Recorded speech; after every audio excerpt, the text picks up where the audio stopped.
I think our choice will continue to be to serve them with external financing. So credits and loans is what we want to focus on. We believe that doing one thing only enables us to do that really well, and that's kind of the ambition. We want to be the best provider of SME financing.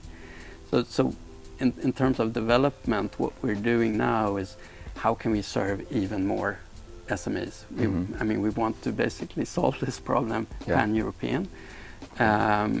So what we have now developed our product so it can be embedded into our partners' customer platforms. So whether it's a neobank's app, an accounting systems portal, or an incumbent bank for that matter, we can basically provide the full end-to-end solution so that they can serve their micro businesses with lending products.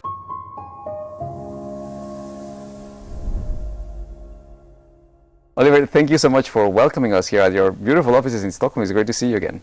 Yeah, likewise. Great to have you here. So happy that you came all the way to Stockholm to visit us. It's great to be here. Just before we start our chat, briefly tell us who you are and what you do for those who haven't had the chance to meet you. Sure. So my name is Oliver Mohseni. I'm one of the co-founders of Froda. So I've been with Froda the last 8 years. Before that, I'm actually a molecular biologist by trade. So that's where I come from, the life science sector before this. But met my co-founders at the Stockholm Business School of Economics, and that kind of ended up to be Froda. Wow, so from molecular biology to fintech. Yeah, it's a leap. That's a big leap, yeah, amazing. Okay, briefly tell us, what is it that Froda do at the moment? Yeah, so what we kind of stumbled into starting Froda was the hassle that small businesses, and when we say small businesses, it's typically micro businesses, have in finding external financing, which is really limiting them in terms of enabling their dreams for their business and the growth ambitions that they have, because they are very underserved by the bank, and just like any business, you need capital to realize your ambitions. So that was the trigger for us to try to see can't this be solved, and how could we kind of tackle this. So what we did was, I mean, we started Froda by just walking around the streets of Stockholm, knocking on doors to cafes and small shops, and asking them, is this a problem? Why is it a problem?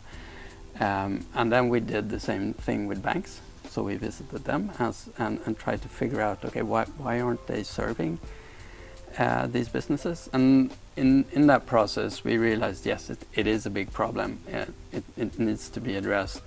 And talking to the banks, we kind of landed in that there is kind of a mismatch between these customers and the banks.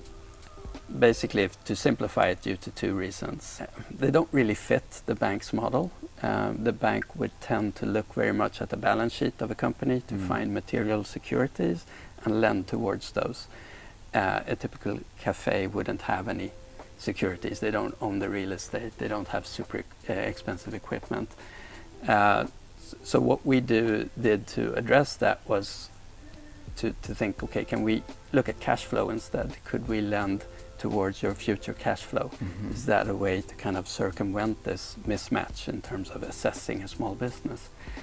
And then the second part is it's typically quite small tickets. So I would say that our main business is micro lending to businesses. And a small ticket means that you can't have a lot of manual assessments on these kind of loans, because then you lose any chance of profitability. Right. So the second part that Froda did was, can we automate this? Can this be a 100% digital process? So I would say that's kind of the inventions that we did in addressing this. So now we can offer a credit to any small business in real time, basically, because it's fully automated. They just log in, they share basically their identity, and we can pull the data we need into our credit algorithms and tell them in real time, okay, welcome to Froda, you have 300k crowns to use to invest in your business. Right. So that's really kind of turning the business around, because we're now able to lend anything from 1,000 crowns up to 2 million. And we can do that in real time. And I think from the end user perspective, one of the biggest perks that we're offering them, in addition to actually offering them financing, is that we tell them up front, this is what you have. So really changing that customer experience of going to the bank, asking permission to become a customer, waiting 4 to 8 weeks, and then very often getting a no. Yeah. Now they just log in and we tell them directly, this is what you have, you can use it if you want, or you just know that it's there for you at any time in the future. Okay, so this is a significant innovation in the creditworthiness assessment process, as well as in the whole risk management of the loan itself. Yeah, I would say so. So we're using typically open banking data and using data that's up to date. So basically your transactions all the way up till yesterday. It's a very unstructured data set, but it's also very rich. Right. And leveraging machine learning and AI, we can then kind of structure that data set, and that gives us a lot of information on the business. And what it also does is that based on history, we can then project this business have had this revenue the last couple of years. We think the revenues going forward would be X, and then we land towards X basically. That's amazing. All right, so then help me understand, why is it that banks had not been able to develop a model that would allow them to assess the potential ability to repay a loan based on cash flow? Is there been a technological advancement that we have now that we didn't have before that has allowed Froda to do that? From the Froda perspective, of course, the access to this data has been a big shift. The bank had this data beforehand, of course, because it's their data also, or it's the customer's data, but the bank had it. I think, to be fair to the bank, they are expected to do so many different things and serve so many different types of clients. And of course, if I was a bank and I was serving large corp customers, it makes sense for me to prioritize a 1 billion crown loan in front of a 10,000 crown loan. Yeah. Because the complexity was pretty much the same in assessing them. Right. So of course that's a much better business choice to focus on that. And at the same time you're trying to serve consumers, which is also a different business. And you have all this wide range of products. So I think, our kind of recipe to succeeding here is that we focus on only one thing. Right. We want to solve the SME business part and their financing needs, and nothing else. Okay, that makes a lot of sense. Yeah. Okay, now, as you mentioned earlier, the micro business sector has been underserved for many years. What other services can Froda provide to them aside from credit, on the basis of the data and the capabilities that you've been developing? I think coming back to my last point there, I think our choice will continue to be to serve them with external financing. So credits and loans is what we want to focus on. We believe that doing one thing only enables us to do that really well, and that's kind of the ambition. We want to be the best provider of SME financing. So in terms of development, what we're doing now is how can we serve even more SMEs? We want to basically solve this problem pan-European.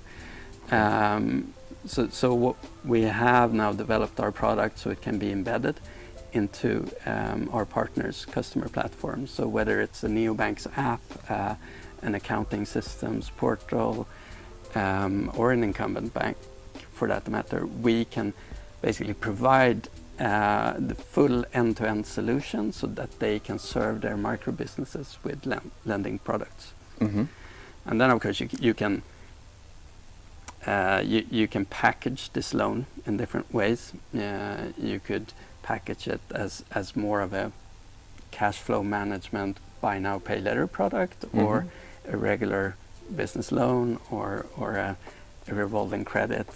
But I think that the core fundamentals for Froda in terms of doing the best underwriting of small businesses, providing the best possible terms to them, that's always going to be our core. That's what we're going to do, and the only thing we want to do. But we can tailor it a bit, of course, when it comes to front end. Right, right. No, that's a terrific ambition. We always admire anything that helps the small and the micro businesses thrive, because the majority of the economy rests on their back, right? Yeah, definitely. I think, I mean, of course, there's been some spotlight on this, both from the governments and the European Union, and it is something that has been identified as a huge problem in the EU. It's something we have to address because, like you said, they actually are the majority. Almost 99% of all companies are SMEs. They create 4 out of 5 jobs in our economy, and of course most of the revenue in terms of tax revenues come from these small businesses. So it is something that needs to be solved, and I think that's also one of the kind of the major drivers for us as a team at Froda, that we actually do some good. We're creating a company that we all love, but we're also doing good for our customers, the small businesses, but by doing that, by enabling their growth, we're also creating or helping them to create more jobs and more tax revenues for society as well. For society, indeed. All right, well, it's very inspiring to listen to this story. Now, you were at Nordic Fintech Week last year. You introduced some partnerships on stage. What's happened since then? Yeah, so we continue to grow. We're still growing quite rapidly. So more than doubling the business year in year, and our new business area that we call embedded financing is growing even faster. So I think we grew by 8 times last year, if I remember correctly. And that's where we're going to put our focus. Now we want to expand geographically. So we have our direct business in Sweden, which has been really good for us. We get to use that kind of as a way of learning what do we need to develop more. But now we want to scale, and we try to scale them with partnerships. So we're looking to move into at least 3 new countries next year. We also want to, of course, onboard more partners for the embedded finance product.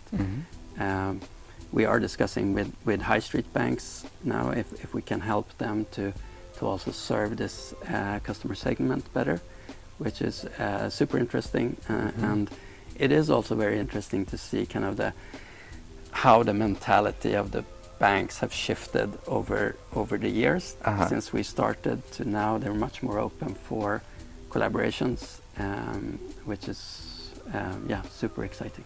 Of course, and that means presumably that you're unlocking a brand new market for banks that perhaps had remained untapped for them as well.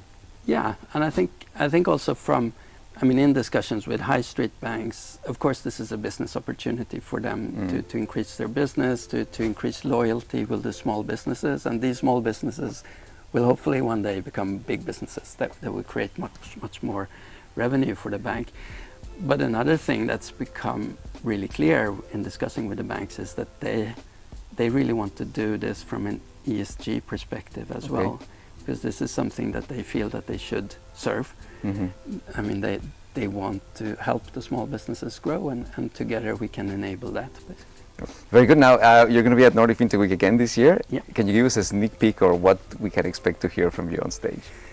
Yeah, so what we would like to talk about is, of course, the big kind of challenge of enabling all these SMEs to grow and in a way democratizing capital by making it easily accessible also for the small businesses, and how we could do that together with banks. I think it's really interesting. There is quite a focus on SMEs since they have been underserved for a long period.